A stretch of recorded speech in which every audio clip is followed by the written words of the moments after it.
Back in 2016, 1 in 55 adults were on probation or parole, and that number increases annually. So I'm going to break down to you what probation means, its costs, and 8 different forms of restitution fees. I'm also going to explain what you can do if you can't afford to pay your probation or restitution fees as ordered by the court.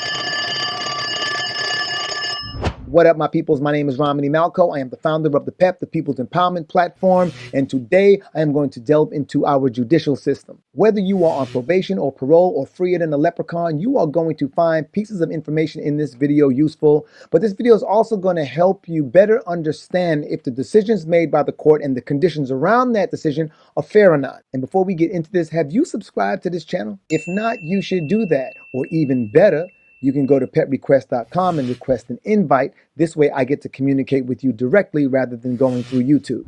So what does probation mean? Probation is when an individual commits a crime and rather than being sent to prison, their penalty is to be left under the supervision of an officer for a determined period of time. Parole, which is often confused with probation, is when you've actually served some time and maybe your sentence has been slightly shortened and you get to serve the remainder of your sentence on the outside, still under the supervision of an officer. We're going to learn more about parolees later in this video and how their situation can actually be a hell of a lot more complicated. But what you need to know is that probation is a conditional sentence. It's not like an offender is just free to roam. Both the judge and the probation officer set the conditions for the lawbreaker. If or whenever the conditions are not upheld, the probation is revoked and the offender is subsequently sent back to jail. The conditions do vary depending on the crime or the jurisdiction where the crime was committed. So you can just assume that probation is freedom on condition and that over 3.6 million people in the United States of America are living this freedom on condition. If you are remotely from the hood, you got to know that this offer isn't available to every single offender. Although all crimes can be applicable for probation periods. However, it depends on the offender and some convictions are more likely to receive probation than others. First-time lawbreakers and people with misdemeanor charges are more likely to be granted probation. The main thing is that the conditions usually align with the severity of the crime.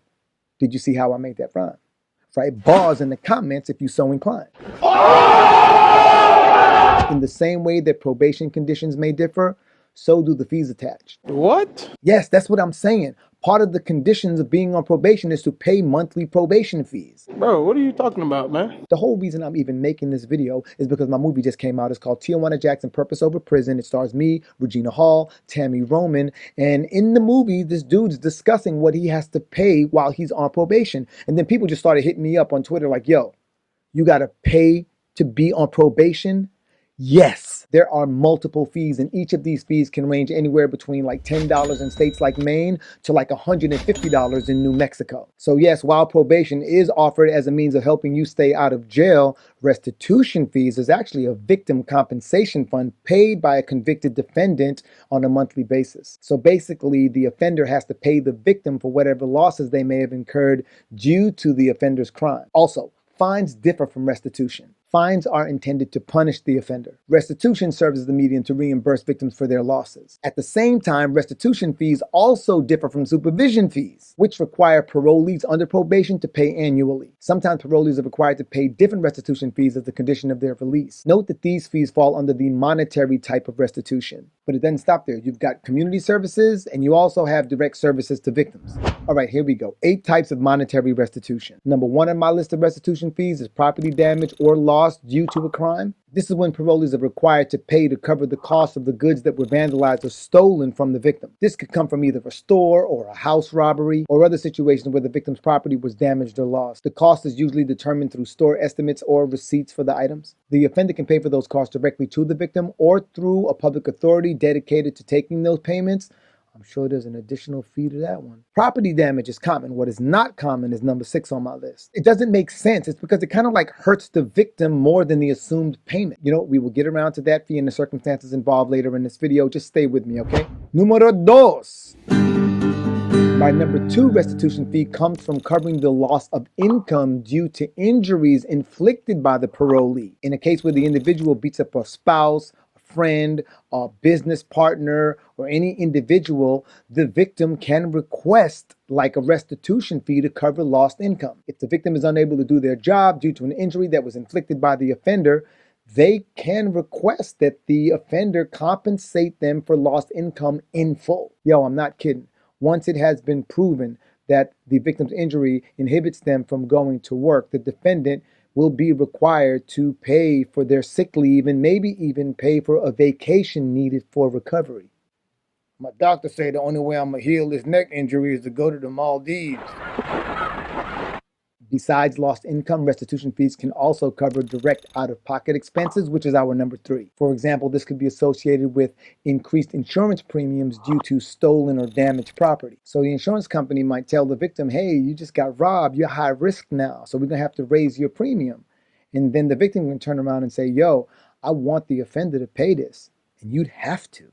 And then there are other indirect claims that victims can request, and we'll learn more about that in this video as well. Number 4 is specifically for fraud cases. As a victim of fraud, the individual could request that the defendant pay for the money that was lost. Once the court can prove that the individual was in fact the victim of fraud, in addition to a jail sentence, the parolee may also be required to pay a restitution fee. This payment would cover the losses incurred as a result of the parolee's fraudulent action. So we've covered 4 so far. We've got fraud, lost income, direct out-of-pocket expenses. I'm leaving out one. I tell you what, whatever that 4th one is that I'm forgetting, you put it in the comments and you get a chance to win one of these dope t-shirts from my movie, Tijuana Jackson, Purpose Over Prison. So there's other restitution fees that a victim might actually find useful. And you know what? A parolee may figure out a way to get out of these restitution fees due to low income. I'm about to cover all of that moving forward in this video. Number 5, we have medical and therapy expenses. These are costs such as hospital bills and rehabilitation due to an assault. An offender is required to reimburse the victim for the amount spent to treat the injury. It could also extend to psychotherapy sessions, which a victim might need after a tragic enough assault. First 2 things that come to mind is domestic violence and sexual abuse. Therapy sessions indirectly cover the victim's family members in murder cases. Yes, restitution fees could be requested in murder cases. And this takes us to the next monetary restitution on our list. At number 6, we have funeral costs. Murderers are required to pay for their victims' funerals. I would think that the least the victim's family members would want is to stay as far away from anyone associated with the murderer. It doesn't matter if the family is forgiving them or not. It doesn't matter if the family requested or not. The court of law still requires that murderers pay for burying their victims. Let's be real, funerals ain't cheap. One way that you might be able to swing it is to quietly or secretively request that restitution fee. Pay for the funeral with it, but take all the credit. Number 7 is something that we see every single day in this country, which is the non-consensual publication of an intimate image. So let's say that someone uploads a naked picture of you without your consent to the internet. You don't have to pay to have that taken down.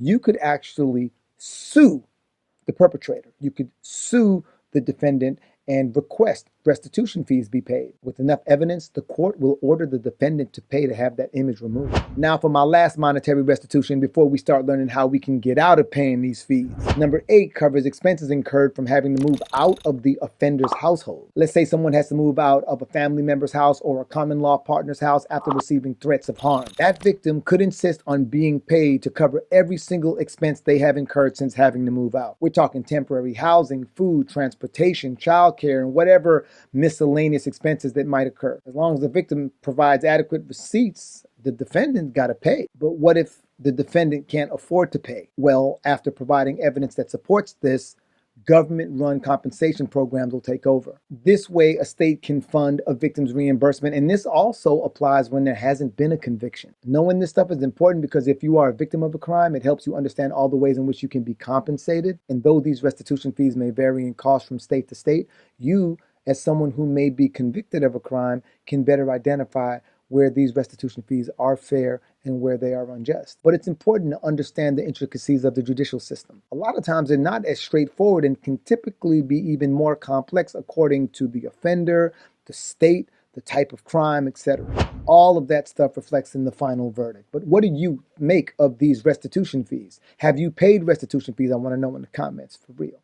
Have you requested restitution fees? I want to know how the process went. Did you get your money, in adequate timing, or did it take forever? And what do you think about the law providing a medium for offenders to escape paying their restitution fees? My movie, Tijuana Jackson, Purpose Over Prison, starring me, Regina Hall, Tammy Roman, Alcoya Brunson, Bajalyn Odom, is now available everywhere. If you have seen it, please let me know in the comments. Maybe even share your favorite Tijuana Jackson quotes. For those of you inquiring about the conversation around restitution fees in my movie, I hope I have provided you with an in-depth enough explanation for what they are.